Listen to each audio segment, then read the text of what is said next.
రామచంద్ర యాదవ్ లేఖతో మేల్కొన్న కూటమి ప్రభుత్వం 11 సంవత్సరాలుగా రాజధాని లేని రాష్ట్రంగా ఆంధ్రప్రదేశ్ మిగిలిపోవడానికి రెండు పార్టీల నిర్లక్ష్యం స్పష్టంగా కనబడుతోంది.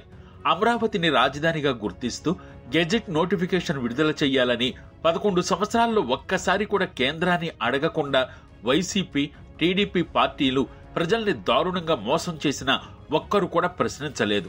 కానీ బీసీవై పార్టీ అధినేత రామచంద్ర యాదవ్ 20 రోజుల క్రితం ఆంధ్రప్రదేశ్కి అమరావతిని శాశ్వత రాజధానిగా గుర్తించి గెజెట్ నోటిఫికేషన్ విడుదల చేయాలని డిమాండ్ చేస్తూ సీఎం చంద్రబాబుకి స్పష్టమైన లేఖ రాశారు. రామచంద్ర యాదవ్ రాసిన ఈ లేఖ వైరల్ కావడంతో వెంటనే మేల్కొన్న ప్రభుత్వం ఇప్పుడు కేంద్ర మంత్రులను కలిసి ఈ విషయంపై వినతులు సమర్పిస్తున్నారు.